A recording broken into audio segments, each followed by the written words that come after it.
Welcome to the Reddit Chronicles. Today we will be reading from Entitled Parents. Our first post is by C-Dub Frami. Father covers for his new wife, is surprised when I cut him out of my life.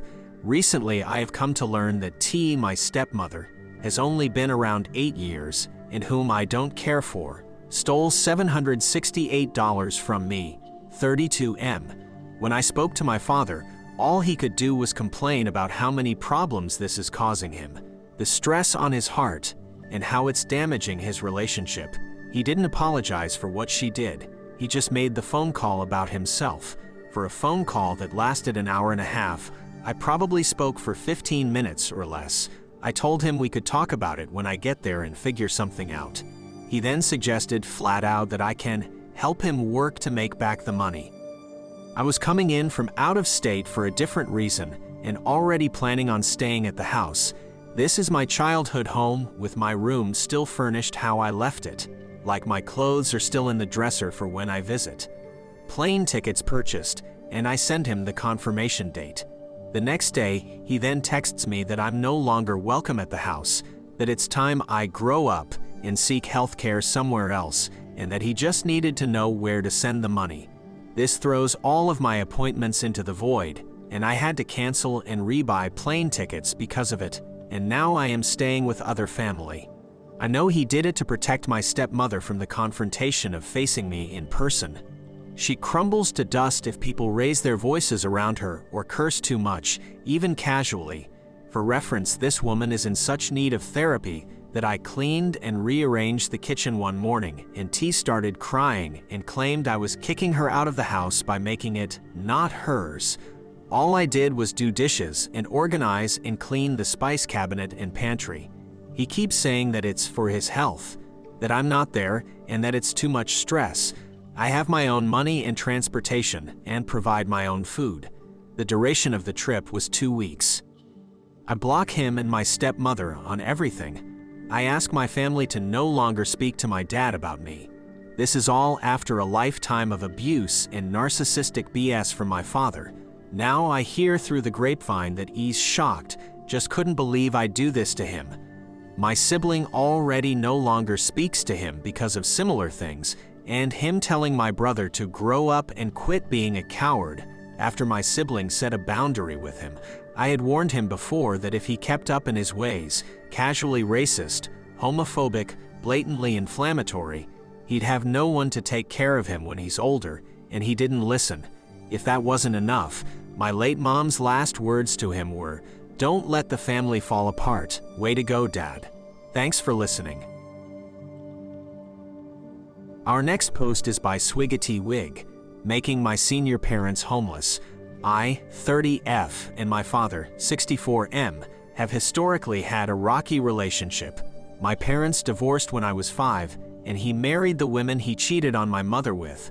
I was an only child, and she had 4 kids from a previous marriage. During my childhood years, I spent most of the allocated time dedicated to my father in the divorce with my paternal grandparents, every 2 weeks and 42 days in the summer. They lived in a different state. I cherished the time I had with them, and they would always go to bat for me. There was some tension caused early in my dad's new marriage due to my stepmom demanding that my grandparents go back to the store one Christmas and get equal amount of gifts for all of her children, even taking some from me gifting to her youngest. I spent many times waiting on my mom's sofa waiting for my dad to pick me up, and he never did. I would later find out he was on family vacations with his new family. I could spend all day telling Cinderella stories, but I need to keep focus on this story. My grandparents picked up his slack. When I was 13, I went to go live with my dad after some methodical brainwashing, and I then would rarely see my grandparents. My grandma would call, and they would ignore it. It would hurt my heart to see it on the caller ID knowing they were just on the other line, but my dad and stepmom would not allow it unless I sat at a table with them while on a call. Fast forward to summer of my freshman year, we went to visit my dad's side of the family.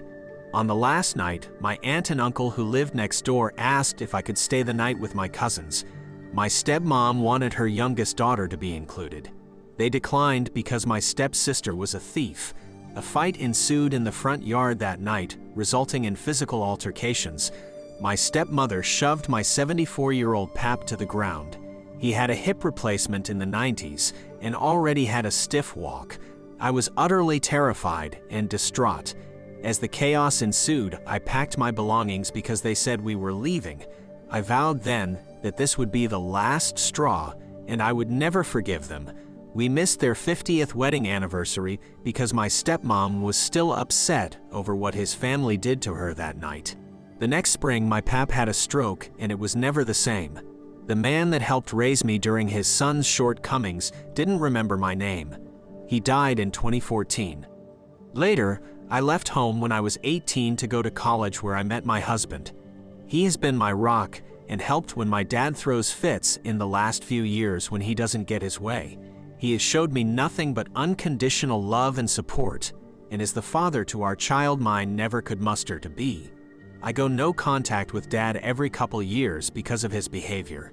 There is an old saying that time heals all wounds, but I don't believe that to always be true. I maintained a relationship with my mammy, paternal grandmother, until her death in December. She was a cheeky one who left notes for us to find after death. This woman never forgot a thing when she felt slighted. That also reflected in her will. I inherit the house that has been deeded to me since 2001. My dad knew they would give it to me, but I honestly think he thought he had a chance of fighting me for it. Since 2012, he and my stepmom have been living in an RV that is now starting to fall apart. He is retired military and has no savings. Right after the funeral, he stashed his belongings in closets. I discovered this after I changed the locks and added cameras, as I live out of state and wanted security for the home before I sell my house and move into my childhood home. I put his stuff and what was owed to him in storage, and my uncle gave him the keys. After learning this, he's been furious. My step-siblings keep reaching out telling me I'm heartless for keeping him out of his parents' home. He called crying, and I coldly told him if they wanted him to have it, they would have left it to him. I also told him he should have treated his parents better when they were alive. I have the deed in my hands, and there's nothing left for him to do about it. The estate is almost settled, and what land he does get will also have my name on the deed. I would rather share my childhood home with my daughter and all the whimsical things it had to offer, even if my dad ends up homeless. Our next post is by Archblade. Mother is demanding money in anticipation of my book release. So, my parents have demanded money from any income I've had most of my life. When I was 12, I had a paper route that I never saw a dollar from, and when I was older, I constantly had to give loan money to them and even used an entire paycheck to help cover rent more than once. I always assumed it was both, but after my parents split up, my dad stopped asking for money and my mom didn't, so it was obvious that she was the one always pushing for it. I love my mom, don't get me wrong. She did a lot right with raising me and my siblings, and as much as it sucked to keep giving up my own money, I felt that I had to pay her back for everything she did. Misguided, I know. But after my parents split up, she completely went off the deep end. She started doing heavy drugs and constantly going out to see men. I tried not to judge her, but it all came to a head when I brought my sons over for a family Thanksgiving years ago, and she literally spent the entire day in her room with two guys getting a tattoo that I never saw. Now she has no stable home, claims to be going to rehab every few months, and has a new boyfriend every time I hear an update from her. She never makes any effort or time to see me or my family, including my 7-year-old son that she has never even met. So I'm almost done writing a book. It's nothing spectacular, but I'm proud of it, and some people might even like it.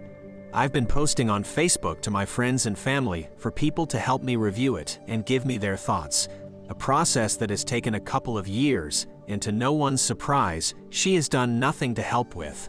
I plan to publish soon. And so I get a message from her out of the blue saying, with the money you get from your book, You can help me make sure I have a great Christmas with me and boyfriend's name kids. I've shrugged off similar messages from her in the past, but this one really set me off. All I said was, no, any money I make goes to my family. But I wanted to say so much more. She's still in contact with my siblings, so I don't want to upset her and cause more family drama. What I wanted to say was, I'm an amateur author doing their first book. This won't make much, if anything at all. And on the off chance I hit the proverbial lottery and people like it much more than I am expecting, I still won't give you a cent. My wife deserves help bringing in money for our family. My kids deserve a good education. And I have friends that say sup every couple weeks and ask about my children more than you do that I would give money to before you. So F you, F your boyfriend, and his kids that you care about more than your own grandchildren.